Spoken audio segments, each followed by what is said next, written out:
గుంటూరు జిల్లా చిలకలూరిపేటలో మంత్రి ప్రత్తిపాటి పుల్లారావు నామినేషన్ దాఖలు చేశారు. 6వ కార్యాలయంలో 4 సెట్ల నామినేషన్ పత్రాలు సమర్పించారు. అంతకుముందు రంగా బాలతిరుపతి సమేత నాగేశ్వర స్వామి దేవాలయంలో మంత్రి పూజలు నిర్వహించారు. నామినేషన్ సందర్భంగా చిలకలూరిపేటలో భారీ ప్రదర్శన నిర్వహించారు. నియోజకవర్గంలో పరిధిలోని వేలాది మంది కార్యకర్తలు, నేతలు పాల్గొన్నారు.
ప్రజల్లో స్పష్టంగా కనపడతా ఉంది.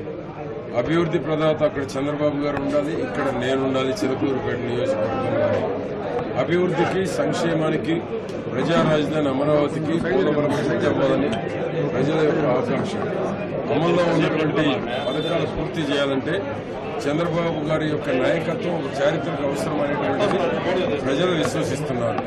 యువత ప్రత్యేకించి ఉద్యోగాలు రావాలన్నా, ఉపాధి కలగాలన్నా, మంచి ఎంటర్ప్రైనర్స్ గా తయారు చేయాలి అంటే పెట్టుబడులు రావాలి, పరిశ్రమలు రావాలి, రాష్ట్ర ఆదాయం పెరగాలి, నాయకుడి మీద క్రెడిబిలిటీ ఉండాలి. అది చంద్రబాబుతోటే సాధ్యమైనటువంటిది కూడా ఈరోజు యువతలో ప్రత్యేకంగా కనపడుతూ ఉంది.